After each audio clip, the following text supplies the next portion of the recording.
Never in my life have I seen a winter such as this one. The words of the Duchess of Orleans in a letter to her great aunt in Germany, explaining how she was still shivering from cold and could barely hold her pen, despite sitting next to a roaring fire, the door shut, and her entire person wrapped in furs. During the Great Frost of 1709, Europe's Great Freeze, people ice skated on the River Thames in London, church bells broke when they rang, and travellers were able to cross the frozen Baltic Sea on horseback.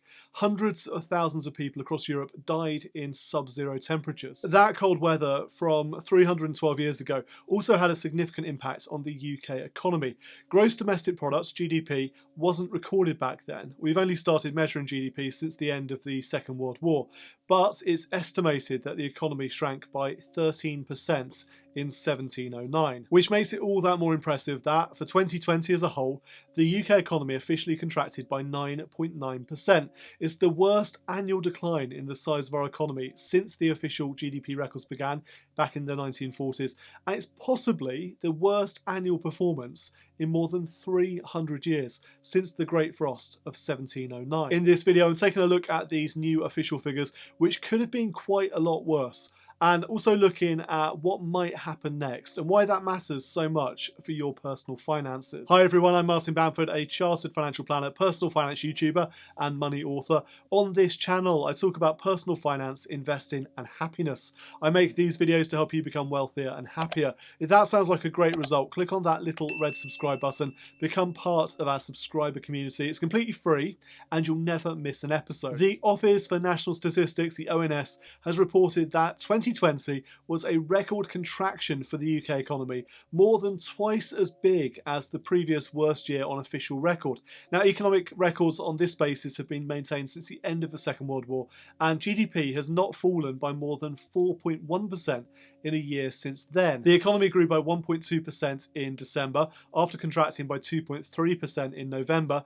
In the final quarter of 2020, between October and December, the economy grew, but only by 1%. That growth means that the UK avoided what's known as a double dip recession.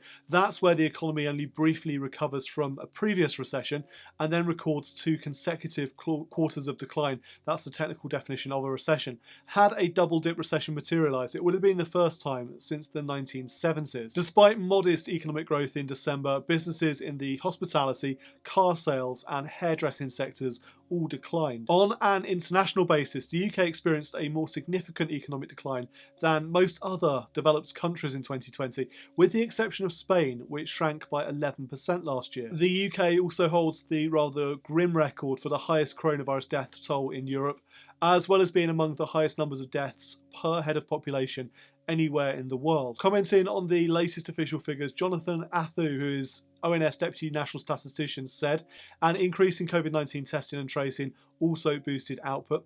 The economy continued to grow in the fourth quarter as a whole, despite the additional restrictions in November. Speaking to the BBC Today in response to these figures, Chancellor Rishi Sunak said, "Today's figures show that last year our economy experienced a significant shock and also some signs of resilience over winter."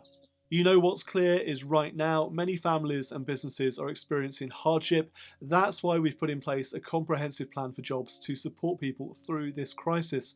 And we will set out the next stage of our economic response at our budget in early March. In response, Annalise Dodds, who's Labour's shadow chancellor, said, "These figures confirmed that not only has the UK had the worst death toll in Europe, we're experiencing the worst economic crisis of any major economy. Businesses can't wait any longer. The Chancellor needs to come forward now with a plan to secure the economy in the months ahead, with support going hand in hand with health restrictions." Labour wants to see the introduction of a smarter furlough scheme to replace the existing jobs retention scheme, which ends in April. They're also calling for an extension to the business rates holiday and the VAT reduction scheme for hospitality and tourism businesses. The outlook for the UK economy is going to depend, to a very large extent, on the removal of lockdown restrictions and progress with the vaccination programme. It's likely that the economy will decline sharply in the first quarter of this year, with widespread lockdown measures still in place. However, many expect the economy to bounce back quickly later this year, once consumer spending can resume. Alongside the official economic figures today, we've seen some positive news about the rates of coronavirus infection in the UK. The R, or reproduction number, is now estimated at between 0.7 and 0.9 in all 4 nations of the UK. So while infection rates do remain high, they should be on the decline, and that suggests that lockdown measures are starting to have an impact. It's despite the emergence of new variants, which are now widely in circulation. In fact, it's the first time since last July that the R number's been this low.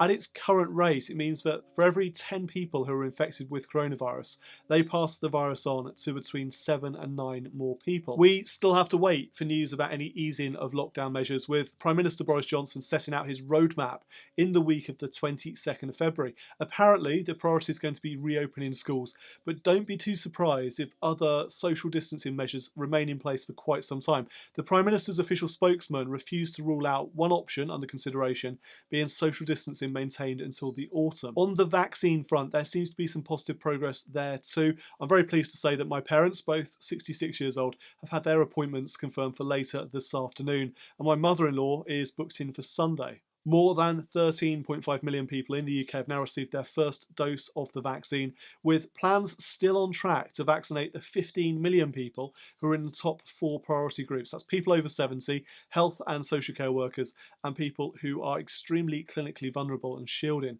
And the plan is to do that by Monday. And that target's already been reached in Wales. We're just waiting for announcements from England, Scotland, and Northern Ireland. There is room for optimism as we think about economic recovery in 2021. Bank of England chief economist Andy Haldane, writing in the Daily Mail today, described the UK economy as poised like a coiled spring to leave lockdown. He thinks annual growth could actually reach double digits once the economy reopens. Driving this economic recovery, according to Haldane, will be lockdown savings. That's the cash that we've been collectively squirreling away during the lockdowns. The ONS reported that the household savings ratio shot up to an all-time high of 29.1%.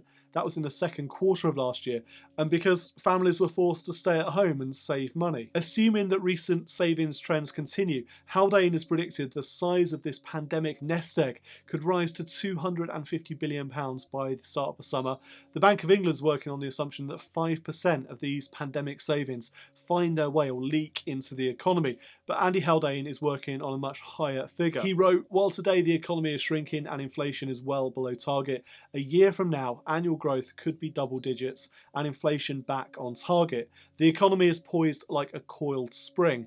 As its energies are released, the recovery should be one to remember after a year to forget." Some real optimism there from a senior Bank of England policymaker, but the Institute of Economic Affairs wants Chancellor Rishi Sunak to keep tax rises on hold for now, regardless of that optimism. Julian Jessup, economics fellow at the Institute, said the latest GDP numbers were not as bad as some feared, but it would still be dangerous to raise taxes in the March budget.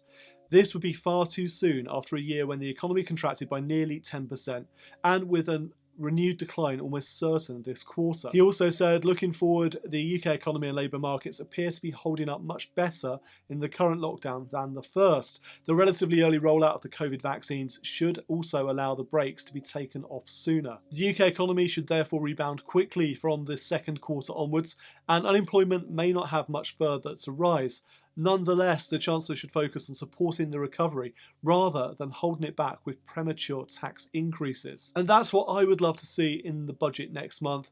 Moves designed to support the economic recovery, support consumer confidence, rather than depress businesses and consumers at such a critical time. It's likely that the rest of this year, once the lockdown measures are partly lifted, it's going to remain tough for a lot of people, for a lot of businesses.